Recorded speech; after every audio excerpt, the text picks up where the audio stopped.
Olá pessoal, quem fala aqui é Rogério Babeto do programa Pelican Cash, diretamente da Connect TV aqui em Alphaville. E hoje eu estou com uma entrevistada realmente fabulosa.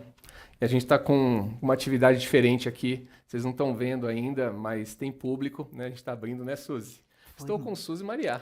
Isso, foi Suzy, maravilhoso ter uma audiência junto com a gente, né? foi legal, foi bem diferente. É a primeira vez que a gente está fazendo isso. Eu falei, a emoção ali já foi muito legal, o sentimento, né? O trabalho que você fez inicial. Então, pessoal, se tiver uma outra oportunidade, eu espero que vocês possam estar aqui conosco, né, Suzy? Isso, perfeito, aqui na Connect TV. E, Rogério, a ideia foi fantástica, porque a gente vive a presença das pessoas. Isso faz um bem para todo mundo, né? Sim, é maravilhoso, né? O contato humano não tem igual, né, Suzy? Não. Não tem. Pessoal, para quem não... eu sei que muita gente conhece a Suzy, mas para quem não a conhece, eu vou passar algumas informações iniciais aqui. Suzy Mariá, pensadora, filósofa independente, numeróloga, escritora. Ela é host do seu canal Medium Talks, né? Fantástico. Mais de 40 anos na área de espiritualidade, mais de 33 anos de experiência em administração, né? Trabalhou numa grande empresa multinacional. Doutora em teologia cristã, mas se aprofundou em estudos de teologia, universalismo cristão do Brasil, percepção extrasensorial e xamanismo. Só tudo isso, né, Suzy? Só tudo isso. Uma vida dedicada ao estudo. É um estudo, né? Eu vi também criadora do conceito universalismo do Brasil, filosofia de inclusão e liberdade de crença e expansão de consciência. Então, Suzy, a gente tem muita área para a gente conversar hoje aqui, né? Para a gente bater um papo. E, bom, eu quero falar sobre espiritualidade, quero falar sobre frequenciamento, quinta dimensão, tudo que a gente puder explorar hoje com você aqui vai ser um prazer. Tá ótimo, vai ser uma honra, é uma honra estar aqui com você e vou adorar responder suas perguntas. Eu estou completamente à disposição. Você pode falar um pouquinho sobre você? Como é que a espiritualidade chegou até você? Como é que foi esse desenvolvimento? Adoro essa história, porque desde os meus 4 ou 5 anos eu tenho uma memória vívida de conversar com pessoas. Eu sempre as coloquei como pessoas, até que eu conto para vocês qual o momento da inflexão que eles viraram espíritos e seres multidimensionais. Mas para mim eram pessoas normais. Mas essas pessoas, quando eu tinha 5 anos, me alfabetizaram, me ensinaram a ler e escrever. E o que eu sabia era que toda noite, quando toda a família dormia, eu ia para uma casa do lado da minha.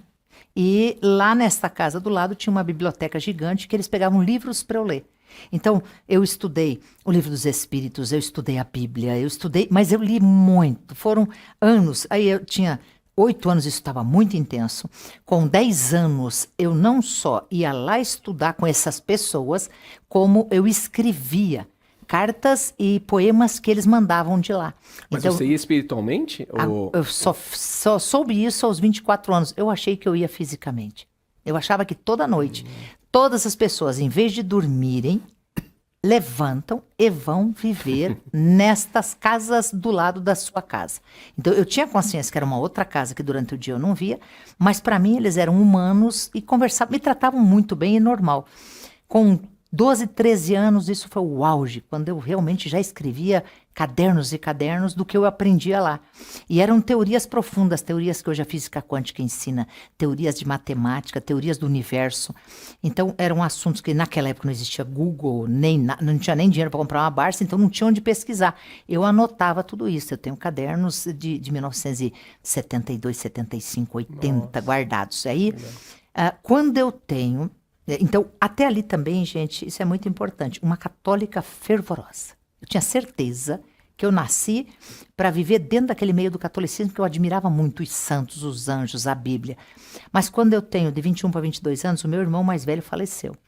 E isso foi muito dolorido, mas foi muito. Assim, foi de uma extrema dor que eu comecei a procurar esses amigos para lamentar minha dor. Nesse caminho, uma pessoa física daí durante o dia me convidou para ir para um centro espírita. Quando eu pus o olhar no primeiro centro espírita da minha vida, eu tinha em torno de 22, 23 anos, já tinha pouco mais de um ano que meu irmão tinha falecido, eu reconheci aquele mundo, era a casa que eu ia com as pessoas que eu conversava, e ali então, depois dos meus 22, 23 anos, eu descubro que eu encontrei aquela família. Ainda achava que eram humanos, eu ainda não sabia, mas eu sabia que eu estava num centro espírita, eu não era mais católica. Eu entendi e falei assim, eu nasci para esse mundo aqui, aí, naquela primeira noite que eu tive esse contato com esse pessoal, hoje eu sei que é incorporação, mas estava incorporado um mestre num médium inconsciente. O que esse médium falava e a voz que tinha era do mestre que me criou desde os meus 5 anos de idade. Então eu já conheci ele há quase 20 anos. Aí ele falou, quando eu vou conversar com ele, ele falou, você tem uma pergunta. É uma história muito longa, gente, eu fico muitas horas numa fila para ele poder me atender. Ele falou, te dou uma pergunta. Eu falei, qual é minha religião? E essa pessoa respondeu, não faz a menor diferença. Não é religião que a gente olha numa pessoa, mas a luz que ela tem e a energia. E isso gravou na minha cabeça, eu saí saltitando, falei assim, nossa, eu encontrei a família. Para mim era uma família.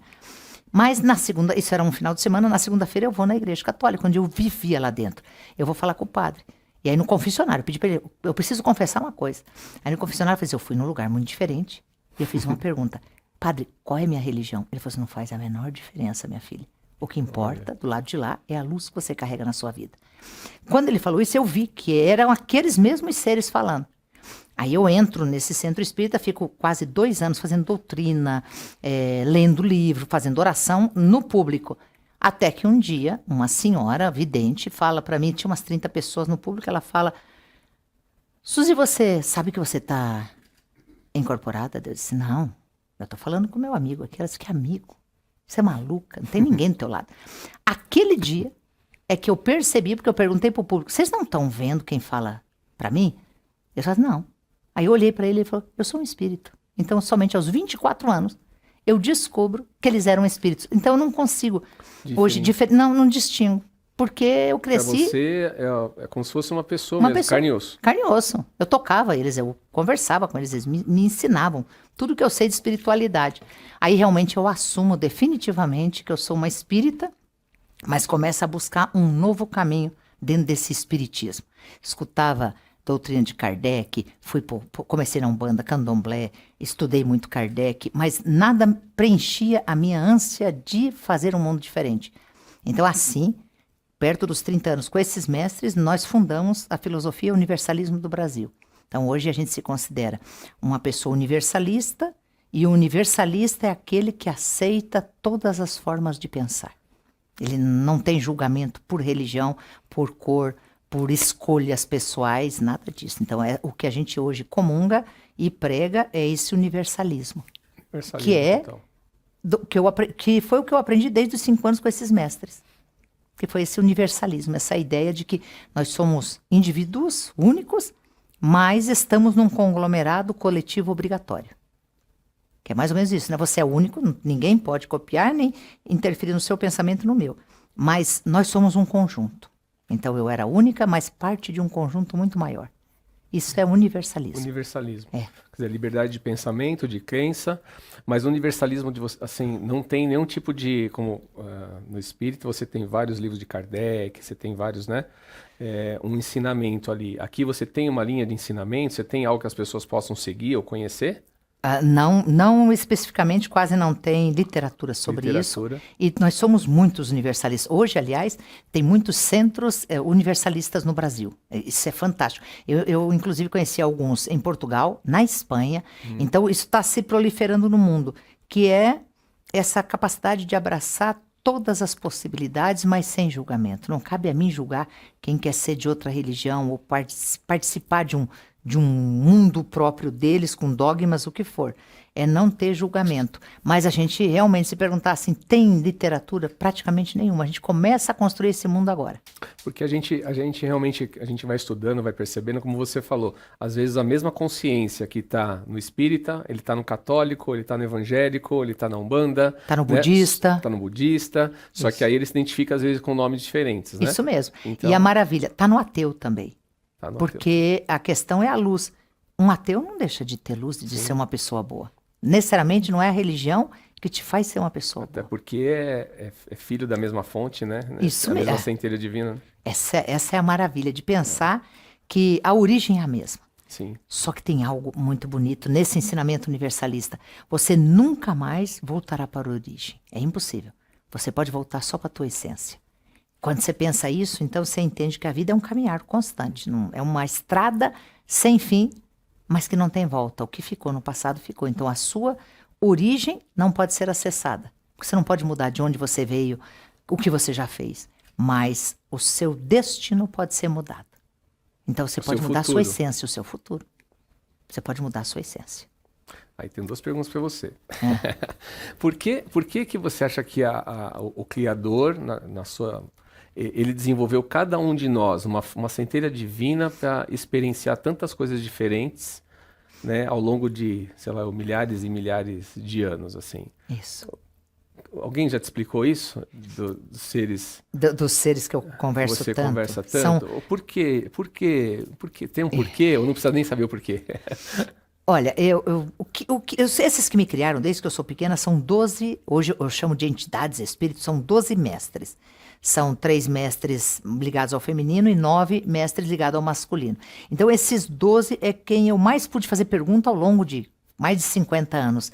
E essa é uma pergunta que é recorrente que a gente faz. Mas a beleza é que ele diz que quando a gente pensa numa criação constante e pensa num criador, uma inteligência suprema e muito acima de nós criando, que ele acha a vida tão bela que ele permitiu que partes dele pudessem viver. Então hoje 8 bilhões mais ou menos de pessoas encarnadas na Terra. São 8 bilhões de pedaços dele. É como se ele tirasse a cada momento uma célula do corpo dele e permitisse assim, você trouxe a origem, a célula, mas a essência é ser você. Então, essa criação fica constante. O que eu gosto, na formação de teologia, eu gosto de falar sobre isso, que é as 7 etapas da criação. Até a 6ª, Deus foi criando o firmamento, separou águas, criou o espírito, fez homem e mulher igual em espírito. Então, toda Gênesis capítulo 1. Quando você chega depois do 6ª etapa, ou 6º dia, Deus olhou e viu que era bom. Então, se ele viu que era bom, ele falou, por que não permitir que outros também vejam? Assim, eles falam que ele criou a possibilidade de que a gente tivesse principalmente os 5 sentidos. Que a gente escutasse, sentisse o sabor, pudesse ver, pudesse tocar e pudesse sentir o olfato. Que nesses 5 sentidos a gente pode experienciar o que é Deus. Foi pela beleza dele dividir o que é bom conosco. Fantástico ainda. Eu acho lindo. Quer ver outra resposta que eles me deram que eu acho fenomenal, Rogério? Isso um professor lá de Cabo Verde me fez essa pergunta ao vivo numa entrevista. Ele falou assim, Suzy, claramente dava para ver que ele era um agnóstico, um ateu. Ele dizem, Suzy, me diz uma coisa. Como eu posso acreditar em Deus ou o que é Deus? Como que você me explica isso? E eu falei para eles, eu vou dar a resposta que o mestre me deu a vida inteira. Para você entender Deus, você só vai entender se você observar Deus no outro. Em função disso, eles me mostraram que a vaca não toma do leite dela. A macieira não se sustenta com as próprias maçãs. E o ser humano não pode comer da sua própria carne. E que, para você entender Deus, você tem que entender esses 2 processos, que ele está dentro de mim, como essa partícula que ele tira dele e permite que viva independente, e que eu vou encontrar a mesma partícula no outro. E isso, para mim, foi suficiente para preencher a minha alma e pensar. Talvez seja algo tão fenomenal a criação que a nossa mente não consiga atingir, mas com essas 2 respostas, elas acalentaram meu coração. Mas é suficiente para essa vida. É muito lindo. É bonito, né? Lindo, é bonito. Lindo. Ela consegue acalentar o coração da gente, porque nós somos carentes de respostas. Sim. Mas nós somos ainda jardim da infância. A gente quer resposta de faculdade sem passar pelas etapas. Fases, né? Pelas etapas. A gente quer vir direto para a faculdade, mestrado, doutorado, pós-graduação. Essas são nossas perguntas, né? De onde vim, para onde vou, quem sou.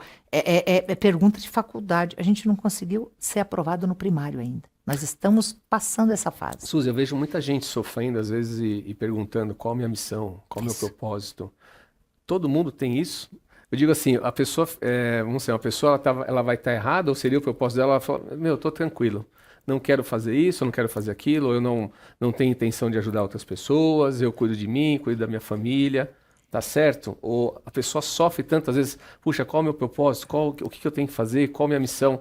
Eu acho que aí você traz uma carga, né? Eu acho que às vezes pesada que não precisa. Todos têm um propósito e uma missão. Todos têm um propósito e uma missão. A gente tem que pensar sempre que o propósito Desculpa, a missão é profissional. É a habilidade que eu vou desenvolver, que eu vou estudar e que eu vou treinar para ganhar dinheiro. Essa é a minha missão. Missão. O meu propósito é o que eu vou fazer com tudo isso de bondade para melhorar o mundo. Quando você acha a sua missão e sabe qual é a sua habilidade profissional, isso está bem resolvido. Aí você vem então para essa parte do propósito. E qual é meu propósito? Viver bem. O meu propósito é viver bem.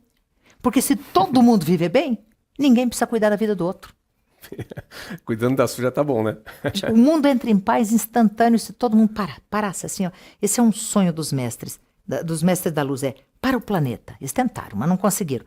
Para o planeta. Agora todo mundo vai para casa e cuida de si. Até porque, Suzy, quando você fala que essa ligação, né, não sei se essa interseção com o Deus dentro da gente, né, você encontra realmente nas pequenas coisas, principalmente na natureza, né? Se você parar no sua casa, que nem você falou, a gente fazer aquela meditação, aquele link, que a gente vai falar um pouquinho depois, né, da quinta dimensão. Se você olhar para sua grama, olhar para a árvore que está no seu quintal, passarinho, para o seu animal, que seja um pet, e você conseguir conectar, você traz uma paz ali, você traz uma serenidade, que eu acho que isso traz a felicidade, né? Traz esse link, né? E tem a natureza observável, né? Porque tem a natureza que a gente nem enxerga, nem percebe que existe o ar, por exemplo.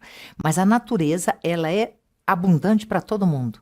O ar, a água, a capacidade de pensar. Então, sim, nós temos tantas possibilidades que, se fôssemos focar nelas, a gente deixaria as que não são habilidades, que é a capacidade de ser ganancioso, ser orgulhoso, ser invejoso, ser julgador, achar que a gente tem a melhor resposta para a vida do outro, cuidar da vida do outro. Sim. A natureza sempre vai ser o exemplo de liberdade. E a humanidade sempre vai ser exemplo de prisão. A humanidade é ligada ao corpo e a natureza é ligada ao espírito. Ao espírito. O que é livre? O espírito. Ninguém pode prender, mas ninguém pode prender teu pensamento. Não pode. A gente pode, olha, se for lá vivo a pessoa, pode bater, fazer o que quiser. Ainda vai lá e pergunta, você pensa diferente? Não penso. Sim. Ninguém pode prender teu pensamento. E isso você cita, você bate num ponto muito interessante, porque a nossa forma de pensar é que, na verdade, às vezes eu entendo assim, né? Pelo que eu estudo, pelo que eu vejo, a sua forma de pensar gera a sua forma de sentir, que cria suas experiências, né? Que criam depois os resultados, que aí forçam de novo os mesmos pensamentos. E eu vi você falando uma coisa aqui no começo, né? A gente estava interagindo com o pessoal que está aqui, e você falou assim, no começo, lá bem no começo, às vezes eu ia dar aula, eu dava aula para uma ou duas pessoas. Uma ou duas pessoas só. Eu não focava nas cadeiras vazias, mas eu focava nas cadeiras cheias, que eram 100% que estão ali, para quem eu ia me dedicar. Olha isso que lindo, né? Isso serve para negócio, para família, para sua casa. Para negócio você pode falar assim, poxa, para negócio eu tenho só um cliente. Por que eu olho os 100 que eu não tenho? Sim, por que focar ali, né? Por que focar? Então, se eu focar no um, há mais chance de sucesso. Quando eu foco no que eu não tenho, eu me perco. Porque o que eu não tenho é imenso. Eu não tenho a lancha, eu não tenho o carro que eu queria, eu não tenho, às vezes, o corpo que eu queria, eu não tenho os vestidos que eu queria para essa festa. Se for olhar, é raro quem não liste um monte de coisa que não tem. Até o mais milionário. Eu não tenho paz, eu estou em depressão. Então, se a gente foca no que não tem, perde a energia maravilhosa de focar no que tem e multiplicar o que tem. O que tem. Multiplicar. Que é onde está a sua atenção, é onde você vai acabar multiplicando, né? Automaticamente vai multiplicar. Então, se você focar num cliente e atender ele bem, ele vai sair e vai falar bem. Se você foca no cliente que não tem, você não tem quem multiplique o que você faz. Não tem como. Um propósito também de vida que é muito importante, um propósito muito altruísta. O maior propósito do ser humano é conviver. E é a maior dificuldade. Que é conviver. Conviver. Ó, gente, se não fosse isso, não tinha divórcio. Não tinha pai que briga com filho que briga com mãe. Não tinha amigo que trai o outro amigo. Sim. Porque a grande dificuldade é a convivência. Não tinha violência, né? Nada. A convivência é o desafio. Nós falamos, então, missão, propósito, vamos falar do desafio. O desafio do ser humano, conviver. Mas o desafio mais profundo é conviver com ele mesmo. Que é o que nós falamos, para o mundo. Sim. Conviver comigo mesmo. Por que eu tenho dificuldade? Às vezes me sentir mais sozinha, abandonada nunca, mas sozinha, ou em silêncio com os meus pensamentos. Por que isso deixa as pessoas nervosas? Por que, Suzy? Pois é, porque elas não estão acostumadas a ver no espelho e a gostar daquele ser que está ali no espelho. Aí elas se espelham com tudo que está fora. A grama do vizinho que é melhor, a casa do outro que é melhor, o sucesso daquele, o erro daquele outro. o foco fica de novo no que eu não tenho. A gente tem muita dificuldade de focar no nosso ser, sabendo que ele é falho, é falho. Ele tem algum defeitinho? Vai ter uma orelha torta, um pezinho ruim? Vai ter. Mas, de novo, foca no que não tem. É focar na cadeira cheia. Legal. Eu sei que você também faz muitas viagens, né? Muito. Eu adoro. Sempre Eu com me foco. considero peregrina, eu me chamo peregrina paranormal, porque onde eu peregrino por esse mundo, eu aproveito para falar com as pessoas locais para ver como elas pensam a fé delas. Eu peregrino realmente buscando sobre fé. Quais são as últimas que você fez que você pode comentar um pouquinho pra gente que teve uma experiência assim bem bacana? Acabei de chegar da China e do Tibete, mas acho que a mais profunda da minha vida foi o Tibete. Tibete? Foi o Agora? Tibete. Acabei agora, cheguei no Brasil tem 10 dias. Acabei de chegar, tô ainda no fuso horário do Tibete, que é 11 horas de diferença.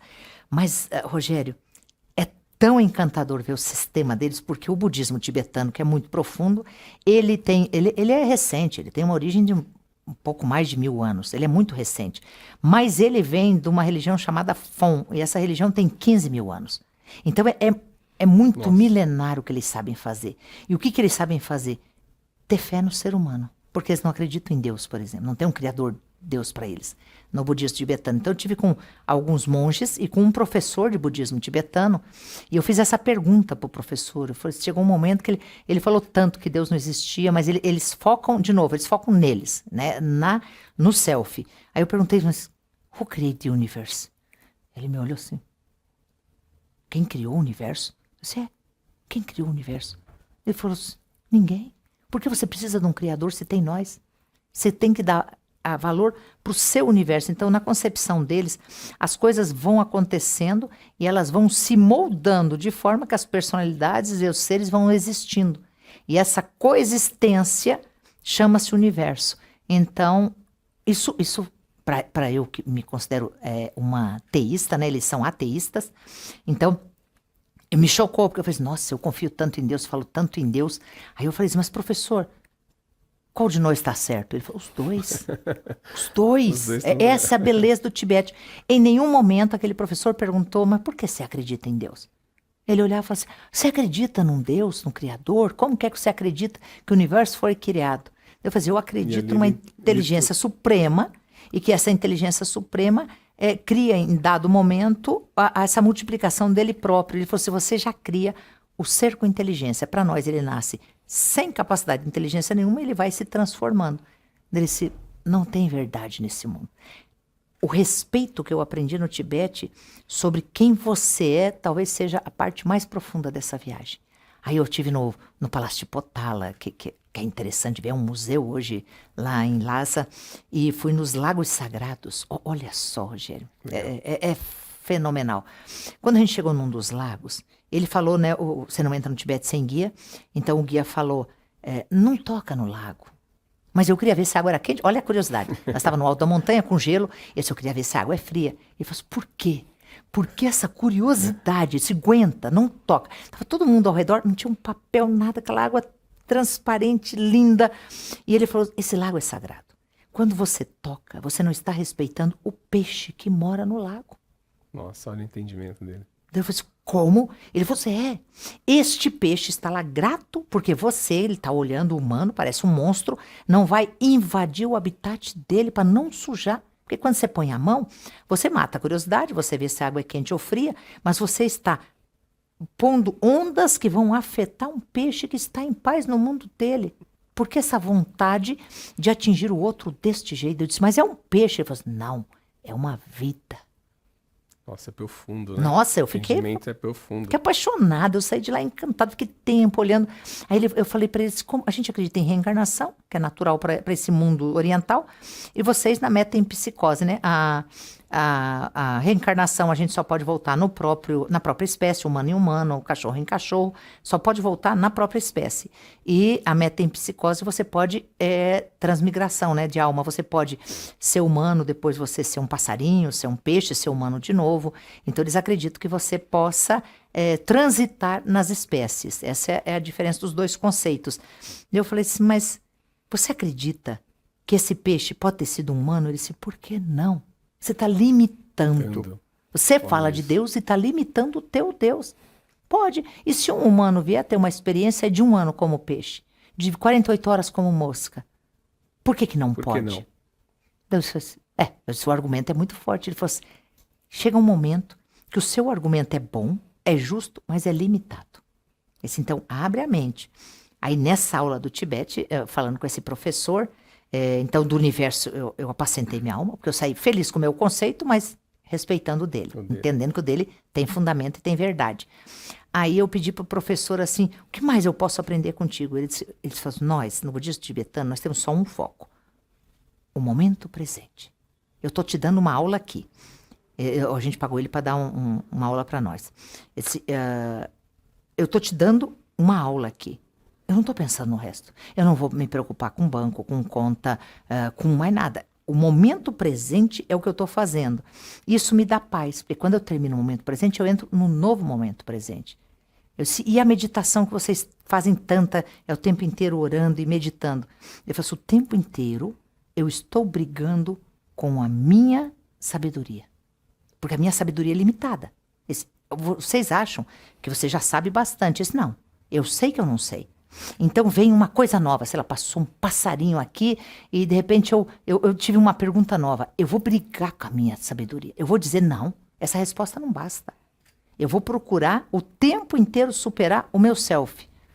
E isso para mim foi encantador. Aí eu voltei no outro dia e falei, professor, eu pago de novo, mas o senhor dá mais uma aula para mim. Quer dizer, eles estão sempre em crescimento constante. O tempo inteiro, a ideia deles é o momento presente é o que interessa. Eu preciso vencer o meu self. E eu só vou ser sábio se eu souber o limite da minha sabedoria. Fantástico. Aí eu estive num monastério de Thera. Tem alguns monastérios mais famosos no Tibete. Infelizmente, o Tibete todos os países têm a sua história, mas na invasão em 1959 foram destruídos 6.000 templos. Nossa. 6.000 templos. Então, mas ainda tem alguns grandes, mais centenários e muito importantes. Então eu fui nesse de Thera. E tinham os monges, tinha uma praça grande, estava escrito assim, audiência às 15 horas, sala da audiência. Aí eu pedi, eu quero ver a audiência, o teu guia falou, não, vamos voltar às 15 horas, você vai assistir. A gente sentou o público ao redor, sentam os monges, só que era interessante, sentavam monges, a gente via que era mais jovem, sentados assim, embaixo das árvores, e vinham monges com um pouco mais de idade, ficavam em pé. E daí deu para ver, na língua deles, mas você entendia bem. O monge em pé fazia perguntas enfáticas para o monjinho que estava sentado para responder. E o monjinho respondia o que ele pensava sobre, como essa, por exemplo, quem criou o universo. Eles ficavam debatendo. E aí tem momento que ele parava assim, ele fazia umas caras muito feias. Eu perguntei, o que é isso? Ele está brigando com ele mesmo. Ele não pode responder qualquer asneira para o professor. Então, primeiro ele briga com a mente dele, ele vai procurar o que ele já aprendeu, o que ele já viveu e tentar dar a resposta mais inteligente. Se o monge, eu não lembro bem os sinais, mas era uma batida de mão e um japamala que subia aqui. Se o monge acertasse a resposta e fosse inteligente, o sentado para o professor o aprovava, pegava o japamala, punha aqui e dava uma palma. Te aprovei. Se não fosse, é como uma espada. Eles pegavam no alto e faziam, eu te corto, você está errado. Gente, aquilo provocava um estado de concentração, porque a pergunta ia vir de novo. Então eles não ficavam bravos por ser questionado, eles não ficavam tristes por ser reprovado, eles sentiam que havia uma oportunidade de aprender mais se ele entendesse que aquele monge, que sabia mais que ele, que é o professor, estava mais certo. Aí aprendi ali o respeito. Quer dizer, a beleza da aprendizagem, né? O tempo da humildade, de tudo ali. Aceitação. Né? Você não ficar bravo porque o outro falou você está errado. E era tipo uma espada mesmo, ele passava a mão assim, a gente sentia. A energia, né? A gente sentiu o impacto, era assim, eu corto a sua ignorância. E aí tinha um monjinho que tinha uns 8, 9 anos. Aquele a gente focou até porque ele sorria pro professor como quem diz assim, eu vou morrer. Ele sorria. Me salva, pelo amor de Deus. Aí o professor falava, ele entrava dentro dele, daqui a pouco ele respondia, o professor falava, não. Aí teve um momento que 3 professores com mais idade, os 3 atacavam o monjinho. Qual que era a beleza? O monjinho estava feliz por ser questionado. E a gente, quando é questionado aqui no Ocidente, o mundo cai no mesmo instante, fecha, né?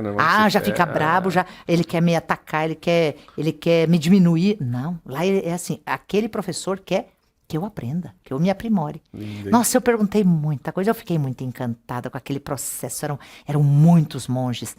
Aí também você tem... Suzy, posso fazer Pode me cortar à vontade, porque eu voltei eu vou- apaixonado por Tibete. Se Não, deixar, mas eu falo eu muito. quero que você fale até porque eu quero deixar o pessoal de casa curioso. Cada episódio nosso aqui tem apenas 30 minutos e nossos 30 minutos já voaram. Não, eu nem Então, acho que nós comecei. vamos ter a parte 2, parte 3. Então, pessoal, fiquem em casa, fiquem tranquilos. Ó, e continuem seguindo a gente aqui, porque Suzy, ó, parte 2 tá chegando, né, Suzy? Aí, Vamos e a continuar. parte 2, então, eu parto do Tibete, volto um pouco para a China, e aí gostaria de falar do nosso sistema ocidental de Perfeito. espiritualidade. Pode ser? Pode ser, com Fechou. certeza. Pessoal, estamos terminando aqui mais um episódio do Pericancast. Fiquem com a gente, cliquem no sininho aí no YouTube, né? E se quiser, faça algumas perguntas no direct. Um abraço, até a próxima.